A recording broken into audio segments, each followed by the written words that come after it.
అందరికీ నమస్కారం. నా పేరు రాజశేఖర్ శర్మ. నేను హిందూ ధార్మిక సేన రాష్ట్ర అధ్యక్షుడిని. జోగులాంబ క్షేత్రం నుంచి మాట్లాడుతున్నది ఏంటంటే, గత నెలలో జోగులాంబ బాలబ్రహ్మేశ్వర స్వామి దేవాలయంలో వివిధ రకాల పనులకు సంబంధించినటువంటి టెండర్లు వేయడం జరిగింది. ఈ టెండర్లకు ముందే ఈవో గారికి, కమిషనర్ గారికి నేను చెప్పింది ఏంటంటే, దేవాలయ పరిసరాలలో జరిగేటువంటి ప్రతి కార్యక్రమంలో కూడా హిందూ విశ్వాసాలను, కట్టుబాట్లను ఫాలో అయ్యే వాళ్ళు మాత్రమే ఉండాలని చెప్పడం జరిగింది.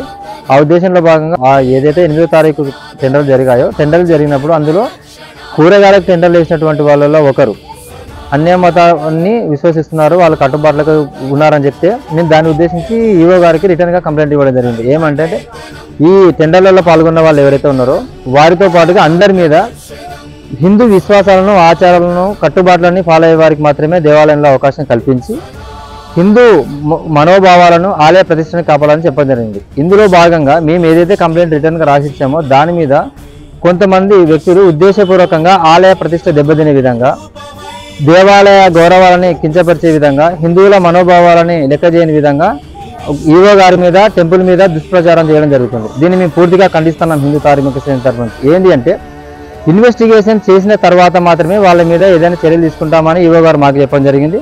అదేవిధంగా ఎవరైతే చదువు వ్యక్తున్నారో వారికి కూడా అదే ఆమె ఎక్స్ప్లెనేషన్ ఇవ్వడం జరిగింది. వీటిని పక్కకు పెట్టేసి అనవసరమైన విషయాలను రాద్ధాంతం చేసుకుంటూ జోగులాంబ ప్రతిష్టను దెబ్బతీసే విధంగా వీళ్ళు ఏదైతే చేస్తున్నారో అది పూర్తిగా ఖండించాల్సిన విషయం మేము ఖండిస్తున్నాం.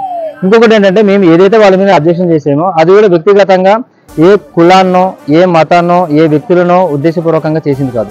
రాజ్యాంగం ప్రకారం భారతదేశ చట్టంలో ఏదైతే ఉందో దాన్నే మేము ఇక్కడ ప్రస్తావించడం జరిగింది. భారత దేవాదాయ శాఖ ఏదైతే ఉంటుందో దానిలో ఆంధ్రప్రదేశ్ ఎండోమెంట్ రిలీజియస్ యాక్ట్ ఏదైతే ఉందో 1987లో 2011 ఆగస్టు 2వ తారీఖు రోజు అప్పటి కమిషనర్ గారు ఇచ్చినటువంటి రూల్ ఏంటంటే, హిందూ దేవాలయాల్లో కానీ, హిందూ సంస్థలలో కానీ హిందూ సాంప్రదాయాలను, ఆచరణ పాటించే వాళ్ళని మాత్రమే తీసుకోవాలనేది ఒకటి ఉంది.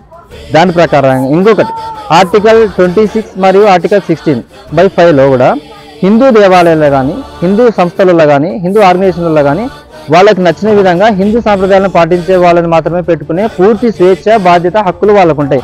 మేము ఆ ప్రకారంగానే దీన్ని అబ్జెక్షన్ చేయడం జరిగిందే కానీ ఇక్కడ ఏ కులానికో, ఏ మతానికో వ్యతిరేకంగా మేము పనిచేయడం చేసింది కాదు.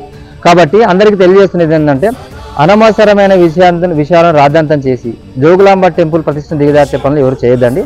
కావాలంటే ఏదైనా మీకు టెక్నికల్గా అవసరం అనుకుంటే మీరు ఈవో గారిని, లేకుంటే కమిషనర్ గారిని, ఎండోమెంట్ శాఖలో ఏవైతే రూల్స్ ఉన్నాయో రూల్స్ని క్లుప్తంగా చదివి క్షేత్రస్థాయిలో పరిశీలన చేసిన తర్వాత మాత్రమే మాట్లాడాలని, ఆలయ ప్రతిష్టను దెబ్బతీసే విధంగా ఎవరు మాట్లాడకూడదని తెలియజేసుకుంటూ ఈ సందర్భంగా కొంతమంది వ్యక్తులకు చెప్తున్నది ఏంటంటే, ఏదైనా ఉంటే టెక్నికల్గా, అథెంటికల్గా అంటే ప్రమాణాత్మకంగా గుడికి సంబంధించిన విషయాలు కానీ, చట్టానికి సంబంధించిన విషయాలు కానీ, ఎండోమెంట్లో యాక్ట్లు ఏమున్నా యాక్ట్లలో ఉన్నటువంటి నియమాలు, నిబంధనలు ఏంటివి అనేది చూసుకున్న తర్వాతనే టెంపుల్ మీద ఆరోపణలు కానీ, అసత్య ప్రచారాలు కానీ చేయాలని తెలియజేసుకుంటూ, ఇలాంటి చర్యల వల్ల మన జోగులాంబ టెంపుల్ తెలంగాణలో ఉన్నటువంటి ఏకైక శక్తిపీఠానికి మనంతకు మనమే ఆమె ప్రతిష్టను దిగజార్చిన వాళ్ళమవుతాం. కాబట్టి దయచేసి ఇట్లాంటి కార్యక్రమాలు మళ్ళీ పునరావృతం చేయకుండా, ఇంకొకటి డిపార్ట్మెంట్ వారికి, ఎండోమెంట్ వారికి, పోలీస్ శాఖ వారికి చెప్తున్నది ఏంటంటే, ఇలాంటి విషయాలు అనాధారపూరితమైనటువంటి, అసత్యమైనటువంటి ప్రచారాలు సోషల్ మీడియాలలో చేసుకుంటే హిందువుల మనోభావాలని, ప్రజలని తప్పుదోవ పట్టిస్తూ ఆందోళన గురి చేస్తున్నటువంటి వ్యక్తులపై ప్రత్యేక నిఘా పెట్టేసి ఉన్న విషయాలను వాస్తవంగా ఉన్న వాళ్ళని ఉంటేనే తప్ప